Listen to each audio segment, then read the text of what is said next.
He asked me how I thought they could get rid of the bodies without being caught in that area. Confession is supposed to bring closure, a final truth, an ending that lets families grieve, investigators rest, and history make sense. But some killers refuse to give that mercy. They lie, they deflect, they confess just enough, and then stop. For investigators, this is the cruelest outcome. A body without a name, a pattern without a number. Victims who exist only as suspicions and fragments. In these cases, justice is incomplete, not because the killer escaped, but because the truth did. Some of these murderers were caught, some were convicted, some even talked. But they never told the full story. They carried numbers in their heads that no one else ever learned, names that were never spoken, burial sites that were never revealed. When they died, by execution, illness, or their own hand, they took entire histories with them. This isn't about legends or exaggerated myths. These are real cases where evidence strongly suggests far more victims than were ever proven. And the most disturbing part? We may never know how many lives were truly lost. Tonight, we're looking at serial killers who never fully confessed, and the secrets they ensured would die with them. Continuing the list in the same dark, investigative, psychological tone. Number 10. Richard Kuklinski-like silence.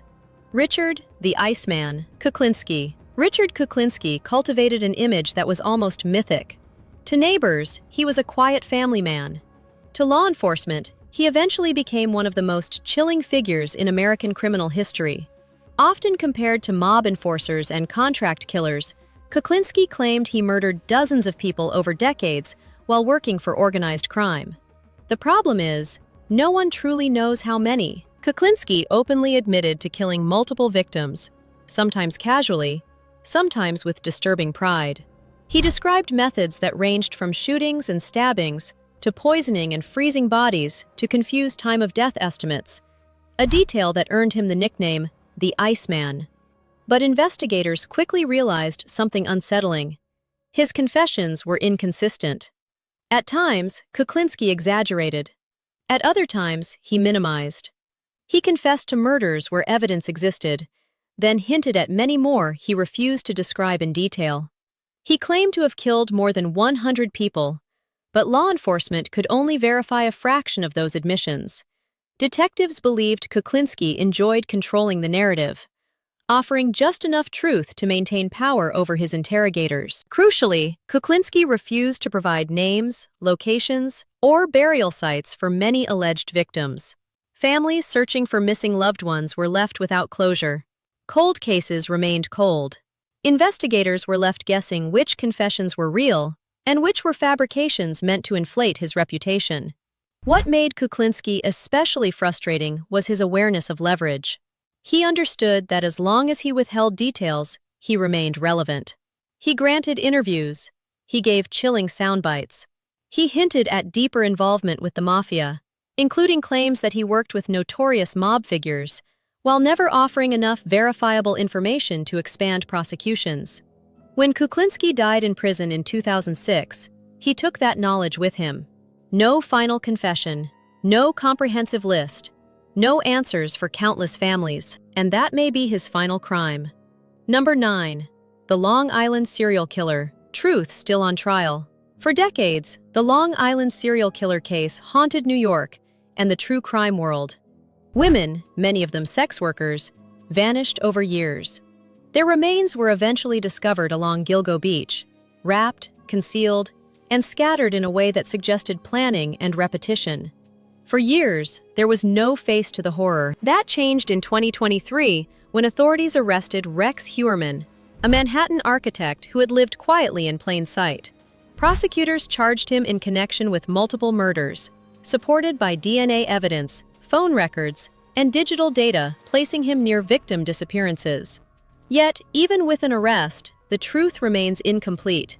Heuermann has pleaded not guilty. He has not confessed. And investigators believe the number of victims attributed to the Long Island serial killer may exceed the charges currently filed. Some remains date back to the early 1990s, long before the Gilgo Beach discoveries that captured national attention. This raises a disturbing possibility that even if Huerman is convicted, the full scope of the killings may never be known. Investigators suspect there may be additional victims whose disappearances were never connected. Different dumping patterns, different timelines, possibly even different methods. Without a confession, prosecutors are forced to rely on forensic reconstruction, a slow, imperfect substitute for truth. Families remain caught in limbo. How many people are still missing whose stories may never be told? Until someone speaks, fully, honestly, and without calculation, the Long Island serial killer's true legacy remains unfinished. Number 8. H. Holmes. Lies, legends, and a body count lost to time. H. Holmes is often described as America's first serial killer, but that title comes with an asterisk. Not because he wasn't a murderer, but because nearly everything about his crimes is wrapped in exaggeration, deception, and deliberate confusion. Holmes understood something early on. Mystery multiplies fear. Born Herman Webster Mudgett, Holmes was a con artist long before he was a killer. Insurance fraud, scams, false identities, deception was his natural state. When he built his infamous Chicago building near the 1893 World's Fair, later dubbed the Murder Castle, he created the perfect environment for both crime and myth-making. Secret passages, soundproof rooms, trapdoors, alleged gas chambers and cremation facilities. Newspapers of the era ran wild with these details, often without verification. Holmes encouraged it. He lied constantly, to police, to journalists, even in his confessions. At one point, he claimed to have murdered more than 200 people. Later, he confessed to killings of people who were still very much alive. He was convicted of only one murder, that of Benjamin Pitezel, though strong evidence suggests he also killed Pitezel's children. Beyond that, the truth dissolves into rumor and unreliable testimony. Witnesses recalled heavy trunks being hauled from the building. Workers reported suspicious behavior. Bodies were suspected, but rarely recovered. Holmes rarely killed for pleasure alone. Investigators believe his motives were practical: money, silence, self-preservation. That suggests he may have killed far more than the one murder he was convicted of. Number 7. Israel Keyes, a killer who planned to stay unknown. Israel Keyes terrified investigators, not because of what he admitted, but because of how carefully he avoided admitting more. Officially, Keyes is linked to 3 confirmed murders. Unofficially, many believe that number barely scratches the surface. Keyes was methodical, disciplined, and terrifyingly patient. Unlike many serial killers, he didn't hunt in familiar territory. He traveled across the United States, selecting victims at random. He buried kill kits years in advance, buckets filled with weapons, restraints, and tools, scattered across multiple states. Some were never recovered. When he was finally arrested in 2012, investigators hoped for answers. At first, Keyes talked. He confessed to certain murders in exchange for limited privacy for his family. He led authorities to a submerged body in Washington's Lake Crescent. He explained parts of his methods, but the cooperation was selective and strategic. Once his name became public, he shut down completely. Interrogations dragged on for hours with no progress. Detectives believed he was holding back deliberately, not out of fear, but control. Keyes despised the idea of being analyzed, categorized, or turned into a spectacle. Then he ended it. In December 2012, Israel Keyes died by suicide in his jail cell. Investigators later discovered 11 skull drawings left behind, a number many believe represented his true victim count. Number 6. Randall Woodfield, the I-5 killer who refused to speak. Randall Woodfield is one of the most unsettling examples of how silence can outlast evidence. Known as the I-5 killer, Woodfield's crimes spanned multiple states across the U.S. West Coast during the late 1970s and early 1980s. His confirmed victim count is relatively small, but investigators believe that number is dangerously misleading. Woodfield began his criminal career with robberies and sexual assaults, gradually escalating to murder. His attacks were erratic, violent, and opportunistic. He targeted women he encountered through work, chance meetings, or brief social contact. The randomness made him difficult to track, and his movements along Interstate 5 allowed him to operate across jurisdictions with ease. To date, Woodfield has been definitively linked to 7 murders.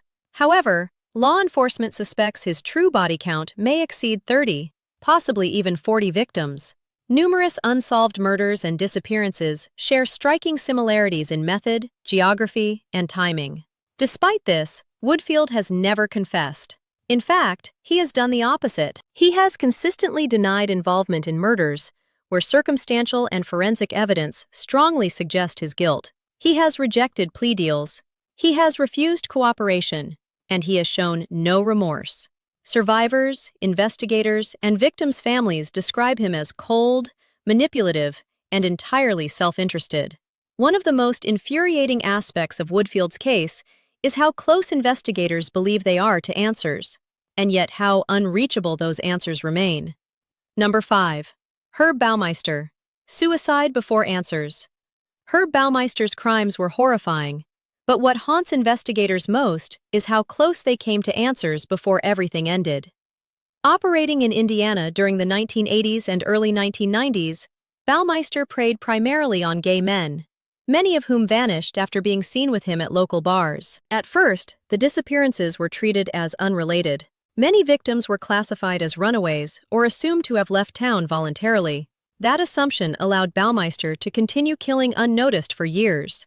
By the mid-1990s, suspicions finally converged on Baumeister. Witnesses reported he lured men to his property where he strangled them, sometimes during sexual encounters, before disposing of their bodies. When police attempted to search his land, Baumeister and his wife refused. The delay proved fatal to the investigation. When his wife eventually allowed authorities onto the property, they discovered the skeletal remains of at least 11 men. The evidence confirmed Baumeister as one of the most prolific serial killers in Indiana history. But Baumeister never faced arrest. Realizing the walls were closing in, he fled to Canada. There, in 1996, he died by suicide in a provincial park. He left behind a note, but it offered no insight into his crimes. No names, no numbers, no burial details. With his death, the possibility of answers vanished. Investigators believe Baumeister may have killed many more victims than those found on his property. Additional disappearances match his movements and behavioral patterns, but without confession or physical evidence, those cases remain unresolved. In the end, Herb Baumeister committed one final act of control, ensuring that the full scope of his crimes would never be known.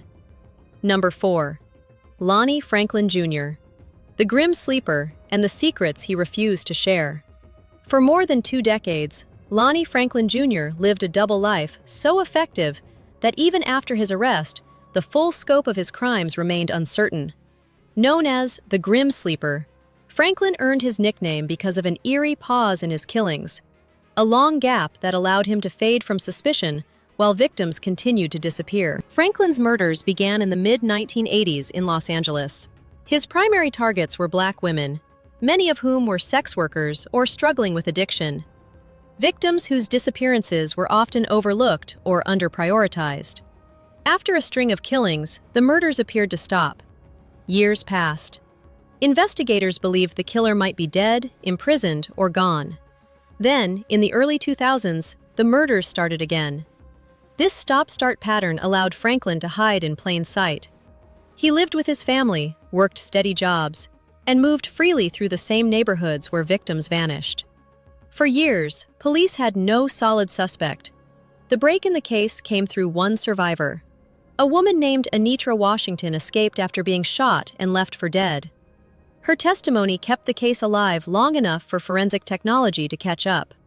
Years later, familial DNA from Franklin's son linked him to multiple crime scenes, finally leading to his arrest in 2010. Franklin was charged with 10 murders and later convicted of 9.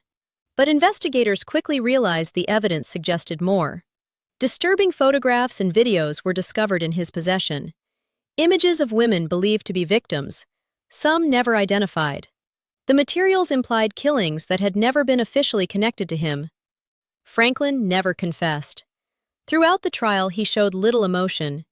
He pleaded not guilty and offered no explanation for his actions. He never acknowledged additional victims. He never provided names, locations, or burial details. In 2016, he died in prison before sentencing could be finalized. With his death, the possibility of answers disappeared.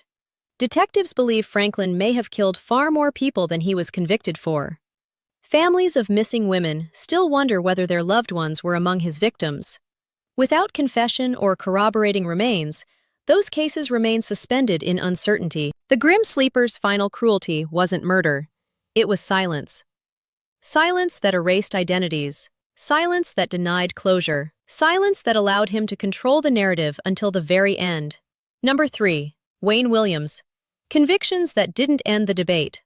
Between 1979 and 1981, Atlanta was gripped by fear.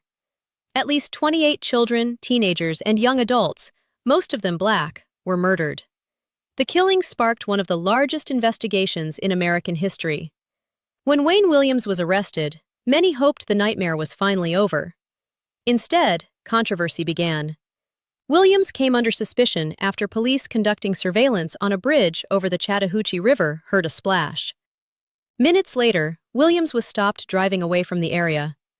Bodies had previously been found downstream. Fiber evidence from Williams' home and car later matched fibers found on several victims. In 1982, Williams was convicted, but only for the murders of 2 adult men, Nathaniel Cater and Jimmy Ray Payne. He was never convicted of killing any of the children. Williams has always maintained his innocence. He claimed police framed him, argued that fiber evidence was circumstantial, and insisted he had nothing to do with the broader series of murders. Yet, investigators believed the evidence pointed to him as the primary offender responsible for most, if not all, of the Atlanta murders. Then came the most haunting question of all. Why did the killing stop after Williams became a suspect? To law enforcement, the answer was obvious. To skeptics, it wasn't enough. Over the years, alternative theories emerged, including suggestions of multiple killers or institutional failures. Some families accepted Williams' guilt. Others never did. What makes Williams' case uniquely disturbing is that even conviction didn't bring clarity. Williams never confessed. He never explained motives. He never acknowledged victims. He remains alive today, still proclaiming innocence, still refusing to provide information that could confirm or refute decades of debate. Without confession, the Atlanta child murders remain one of the most contested chapters in true crime history. Wayne Williams' silence ensured that certainty would never replace doubt. And that may be the most enduring damage of all. Number 2. David Parker Ray, the toy box killer who promised answers, then died. Few serial killer cases are as psychologically disturbing as that of David Parker Ray, widely known as the toy box killer. Unlike many others on this list, Ray was caught alive, convicted, and even hinted that he might reveal the full extent of his crimes. But in the end, he chose death over truth. Ray operated primarily in New Mexico from the 1970s through the late 1990s. He abducted women, often hitchhikers or those in vulnerable situations, and imprisoned them in a custom-built trailer filled with restraints, torture devices, and recording equipment. Victims were subjected to prolonged physical and psychological abuse, often drugged to the point of memory loss. The case broke open in 1999 when a woman named Cynthia Vigil escaped Ray's trailer while still chained. Her survival exposed one of the most horrifying crime scenes law enforcement had ever encountered. Inside the trailer, investigators found audio tapes in which Ray calmly described the torture he intended to inflict on victims, recordings he played for them to break their will. Ray was convicted of kidnapping and torture, but not murder.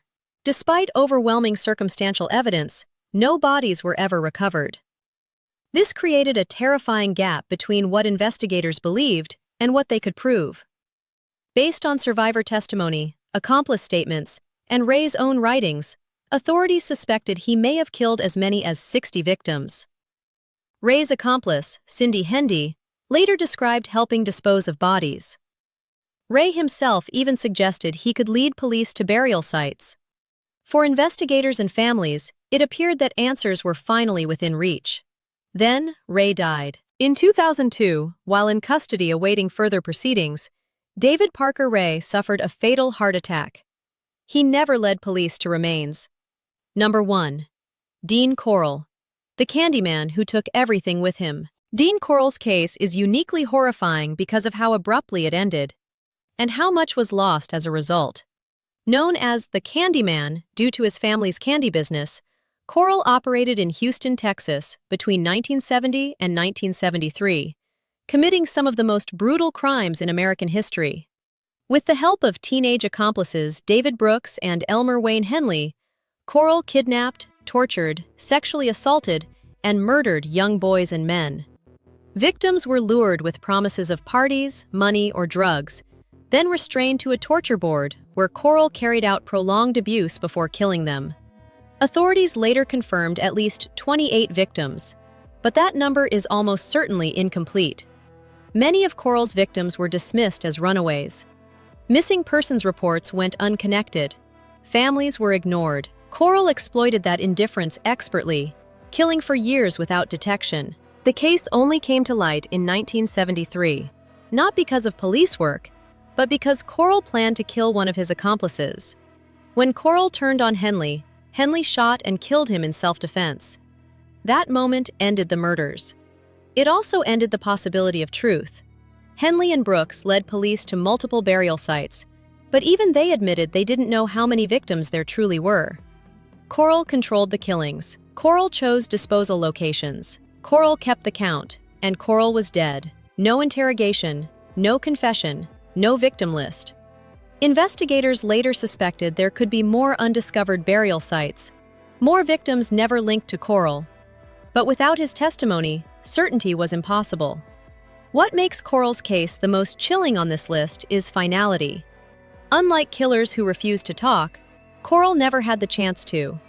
His death ensured that the full scope of his crimes would never be known. Families were left with partial answers and permanent doubt. Dean Corll didn't just murder dozens of young people. He erased the truth along with them. And in doing so, he left behind one of the most incomplete and devastating records in criminal history. These cases remind us that justice isn't just about arrest or conviction. It's about truth. And when killers choose silence, die suddenly, or manipulate the narrative, that truth is stolen forever. Which of these cases do you find the most chilling? And which unanswered question do you think investigators deserve the chance to solve? Share your thoughts in the comments. If you appreciate deep, respectful explorations of true crime that focus on facts, victims, and unanswered truths, give this video a like and subscribe for more stories that refuse to let silence win.